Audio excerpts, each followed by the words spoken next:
Welcome to Hot Spots on the United America Network. From the shifting landscapes of politics and culture to the urgent challenges facing our planet and our communities, this is where the conversations that matter most come alive. With her experience as a journalist, legislator, and activist, Kay Brown brings sharp insight, uplifting perspective, and unflinching courage to the issues shaping our future. Get ready for candid conversations, bold ideas, and the pushback our times demand. Now, here's Kay. Welcome to Hot Spots. So glad you're joining us. The destabilizing situation in our country drags on. It's a new year, but unfortunately on the civic front, it's just getting worse. And the signs are it's going to keep getting worse. There's so much going on, and the news is absolutely overwhelming. The outrageous actions of ICE, the destruction of the international rule of law, taking over Venezuela for its oil, threatening Greenland and these other countries, and who knows what's next. But in this podcast, we're going to focus on Trump's cruel, counterproductive deportation policies. Trump claims that more than 600,000 immigrants were deported last year and several million more self-deported. It's chilling what ICE, the Immigration Customs Enforcement Group, is doing now. In addition to the escalating violence, threatening and shooting and killing people, they've launched an aggressive multi-million-dollar recruitment campaign using social media and online influencers. The agent strategy, which has been described as wartime recruitment, is trying to hire thousands more agents by spending $100 million on a one-year advertising blitz.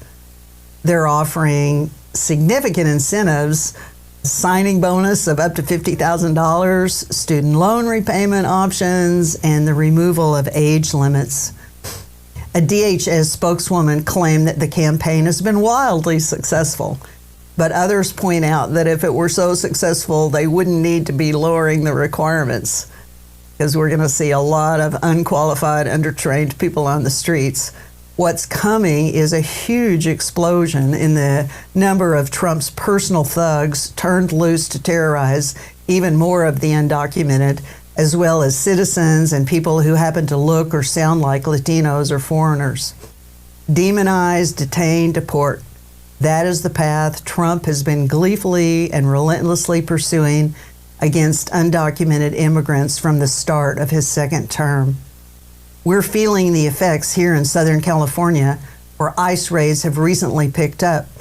As people's lives are upended, people are being forced into hiding, afraid even to go to the grocery store or the healthcare clinic, and children being kept home from school, workers not showing up for work, and those who do are doing so at great personal risk. I'm grateful that our community is rallying to support and defend our neighbors, and we'll share with you some ways that you can help. My guest is Christian Quevedo, and I'm so pleased to welcome him to this conversation today. Christian is a Coachella Valley native. He's born and raised in Indio, California.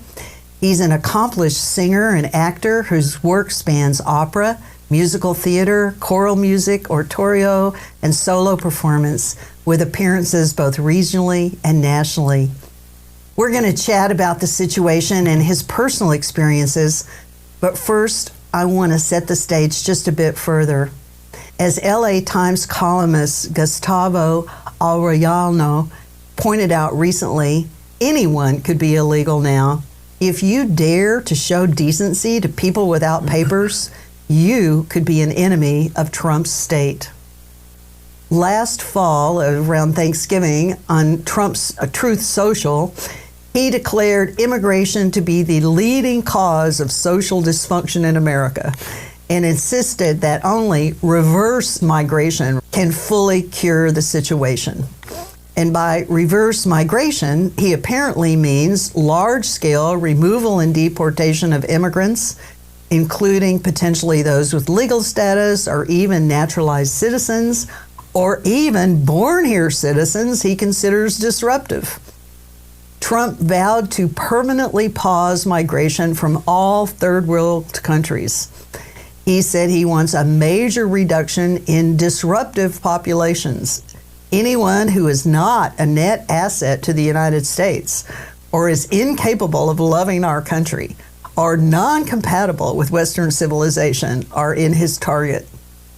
Reverse migration is a concept that goes back to the days of slavery, when some wanted freed black people sent back to Africa. Trump has proposed to deport from this country anyone who isn't 100% with him, even if you're a citizen or a legal resident. Wow, think about that. I want to turn now to my guest, Christian Quevedo, and get his thoughts on the situation. Christian, tell me a little bit about yourself and what motivates you to be involved. Well, first off, I will say thank you for having me. This is amazing what you're doing here. I think to answer your question, I think what really motivates me is a sense of family and community. I think as a performer and an educator, I really have to put myself in the shoes of not just myself, but many characters, and put myself before my students and be able to, in a sense, be motivated to put out hope.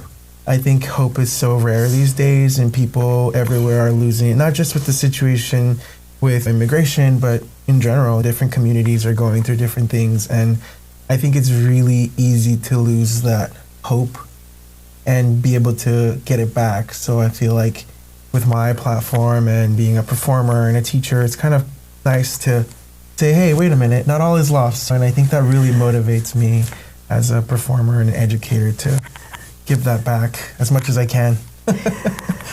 I understand you have direct experience with relatives being deported.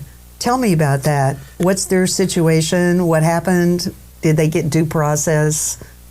And I want to preface before I say this has been going on way before now. This has been, the Latino community has been facing immigration issues since forever. And now we're in a situation where we're under the microscope.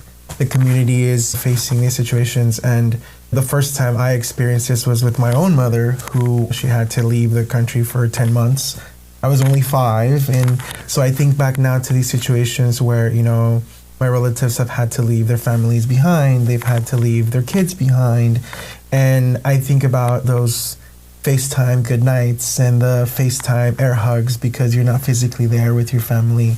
And due process is really difficult to understand in these situations when you're not there. There's so much language barriers. There's so much situations where you're not really understanding what's being thrown at you. And so when we experienced this situation with my uncles, it was more of trying to understand, well, did you have rights in the moment? What questions were asked? And back in March, they were doing these things where ICE agents weren't really wearing anything ICE to identify them. It was particular clothing, just badges thrown at people. And mind you, these are people who, in my uncle's cases, have their work visas. They've been legal here. They've been here for 30 plus years, no criminal background, no criminal record of any kind, checking in and out as their visa requirements require them to do. It's hard to understand why that would be something that just, was their due process. That's our question to this day. And yeah, there's been cases where you hear that's a thing where, okay, they didn't get due process, but when there's language barriers, again, what is due process for our community, and did they understand? So that was our situation. We were kind of going through the motions of, what did they ask? What did they say? Did they tell you anything? And then the fact of not knowing, that was kind of what is more concerning, is you're waiting for answers and you're kind of getting them very slowly. So I guess the name of the game is time, and you don't know what that means. You're just waiting. So they are deported now? Yes, so they're back in Guatemala, and it's home, but what is home if you're not born and raised here, but you pretty much have done your whole life here, 30 plus years of living here in California, and in their case, they were out in Arizona, and so that's mostly where the red states seem to have started the raids quicker than California, and so by the time we got wind of it, it was rough because you're trying to figure out, what can I do? Where can I go to? Who do I call? And your first instinct in situations like that is like, well, let me find a lawyer. But then you call a lawyer and you find out, well, it's thousands of dollars to get things going. And in our situation, we were fortunate enough to be able to do that. But there's so many families right now who don't. There's so many families who don't even know where their significant others have been deported to. You have children involved. You have parents with children who are being just taken. And quote unquote, it's always this thing of like, oh, it's exaggerated, but that's literally what it is. You're taken from one place, put somewhere else, and it leads you to think, where are they? Are they okay? And it's that worry of not knowing. Could they return if they wanted to? So that's currently the process at the moment. It's the waiting of seeing if there's anything that can be done. They'll give you a paper trail and say, okay, you don't have any criminal record. They say it's a little bit easier. They say you'll be able to come back in said months. But then once the paperwork is in, you're not the only person applying for permission to come back. There's thousands of other people trying to do the same. So it just takes a bit of time and patience. And even now, I have my grandfather who was in the process of getting his visa to visit, and that's been on hold because of the whole situation with deportation. And so right now it's just a waiting game to see when they'll be able to return. But that's kind of where we're at right now. So how would you describe the effect that this whole situation is having on your family, has had on your family? Like I said earlier, I first experienced that with my own mother when she was trying to come into the state and fix her legal status here. She had to leave the state for 10 months. I was only 5 at the time. And so I remember, wow, my mom's gone for like 10 months. And we were here with our dad, but it was hard because you don't have your family, you don't have your part of your family with you. And so I think to answer your question, that's kind of what has been hard to see on the other side now, seeing nieces and nephews with dad's not here, dad's far away. And then how do you explain to 3-year-olds, 4-year-olds where dad is and what that means to the household? And in this case, they're the breadwinners of their household. So wives have to not only be moms, but now have to step out and get a job and provide more for their kids on top of already having a full-time job, being a mom and taking care of a household and kids and school. It's just, you get to see that side of the coin that you don't really pay attention to when you're little. And to me, it just feels full circle to see it happening. And yeah, it creates a sense of helplessness. It's a bit of heartbreak. It's hard to see that. And you think about it and you're like, it's not just my family going through it. It's thousands of families going through it at the moment, especially right now during the raids, during the holidays. And you think about that and you're like, oh my God, on Christmas, on Thanksgiving, on New Year's, starting off the new year, waking up and realizing, oh, my dad's not here, or my mom's not here, or my grandparents, or my uncles. And again, it may sound dramatic, but I think that's the reality of what it is, and that's the reality of what our community is feeling. It's like, you're here and then you're gone. And so it makes you think about, it puts a lot of things in perspective for me, that's for sure. What are some of the things going on in our area in our community to help support immigrant families and people who are in danger of being deported? I mean, for starts, what you're doing, this is great. I think talking about it, I think that's the first step into creating that help. But like Todek here in the Coachella Valley, who's providing you meals to homes to people who are too afraid to go out and get food. There's churches like United Methodist Church of Palm Springs, who they're very involved with helping and bringing the community together and keeping them informed. I know they have immigration meetings where they get together and talk about how the church can help, what the church can do. And there's other churches here in the Valley who are also partaking in that. But I think a lot of the ways to help in this scenario is just really talking about it, really bringing forward. We've heard it during 2020 and during the Black Lives Matter movement. It was more of like, call out injustice when you see it, but also be very informed before you do it and be very factual before you do it, especially because violence is attached to it now. And so it's a little more dangerous to bring it up, but I think communities are understanding. So how can people who are concerned help? Are there specific things that you would recommend, and what is TODAC? To answer your question, there are a lot of ways to help. Is really about maintaining the communication with your cities, reaching out to your mayor, reaching out to organizations like TODAC, for example. TODAC is a company out here who is bringing food to families who are too afraid to leave their home. They are very involved in maintaining the safety of people leaving their homes for the sake of them being scared. And so there's a lot of organizations like churches out here, like United Methodist Church of Palm Springs. They're very involved. They have immigration meetings. They're open to anyone who wants to be a part of them. And they get together and talk about how churches can be of help. What are church protocols if ICE were to come into your space or to your church or to anywhere, schools as well. I know a lot of schools have a lot of assistant programs for kids, especially like a little bit of counseling. Should they feel like they find themselves scared and vulnerable, they have someone to talk to about it.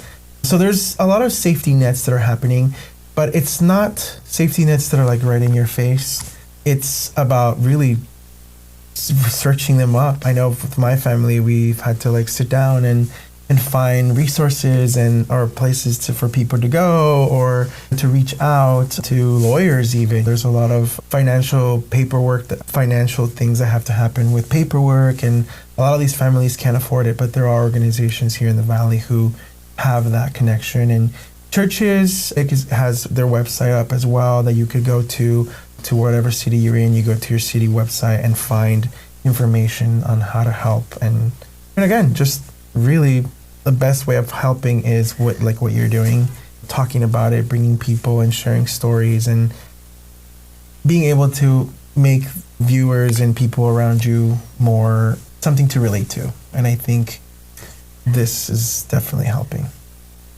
So in the Latino community, is there a sense of getting organized or retreating to avoid being seen, or how are people experiencing this situation?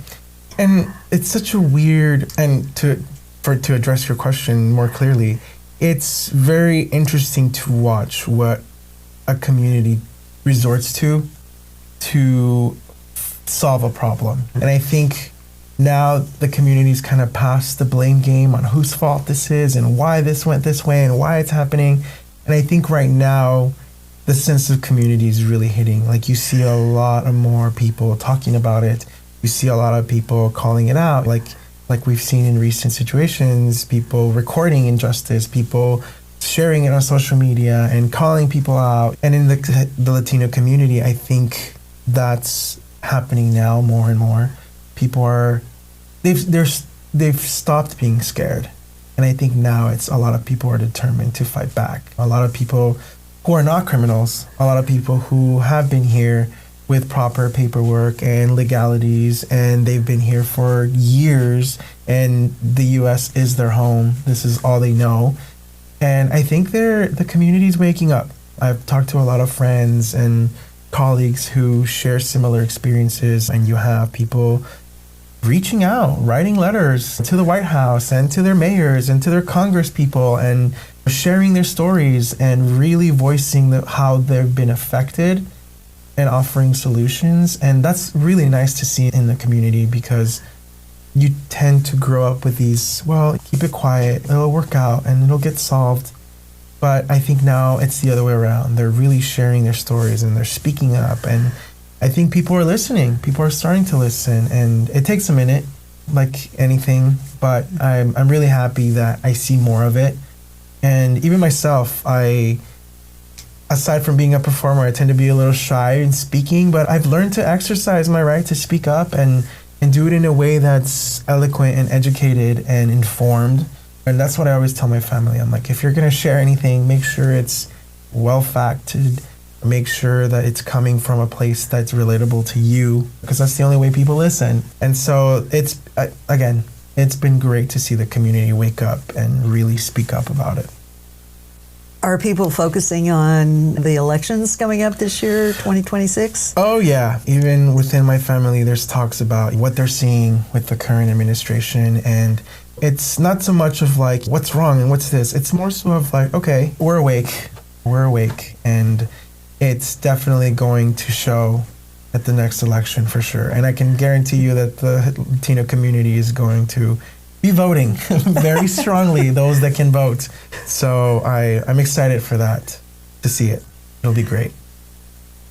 It's crucial that we have a huge turnout and that we take into account all these things. This one major thing we can do, besides showing up and protesting and making it clear that these actions are unacceptable. And I'm going to close with a recent piece of good news. The Supreme Court is finally holding the line on Trump's ability to deploy the military in our communities. Just before the end of the year, a consequential development took place on the Supreme Court's shadow docket, where decisions are made without the benefit of full briefing or argument. The court split 6-3 with Roberts, Barnett, Kavanaugh, Sotomayor, Kagan, and Jackson concurring in the result. So we had some of the conservatives joining the liberals there. That's a change. The decision was procedurally narrow, ruling that Trump failed to demonstrate he had the authority to deploy the National Guard to Illinois. But because it was on the shadow docket, it has limited applicability. Nonetheless, it's encouraging because it indicates the majority is not willing to buy Trump's argument that the president has the authority to deploy troops whenever and wherever he wants to. And the decision was also significant because Kavanaugh took the opportunity to walk back his previous horrific suggestion that ICE and CBP, the Customs and Border Protection, could briefly stop people based on race, language, and neighborhood. Kavanaugh was widely criticized for this unconstitutional suggestion, but as a result of it, in a concurring opinion, ICE and the CBP began detaining and holding people based on skin color. Without referring to his earlier racist concurring opinion, Kavanaugh attempted to reverse the notion that ICE and CBP could stop people on the street and hold them for days based on their race, language, or location. Unfortunately, Kavanaugh's walk-back footnote likely will not end these race-based unconstitutional stops by ICE and CBP. The damage is done and continues to be done to thousands of residents and citizens being illegally detained. And it's a sad situation, but the court does seem to be stepping up, and that's encouraging. So that's all for now. Stay strong, keep resisting, and see you next time on Hotspots. You've been listening to Hotspots with Kay Brown, where tough issues meet thoughtful conversation. Stay engaged, stay inspired, and join us again as we spotlight the struggles, solutions, and stories that fuel resilience and change. Until next time, keep your fire burning. Hotspots is a production of the United America Network and is available on most major podcast platforms, as well as from UnitedAmericaNetwork.com. This is what democracy sounds and looks like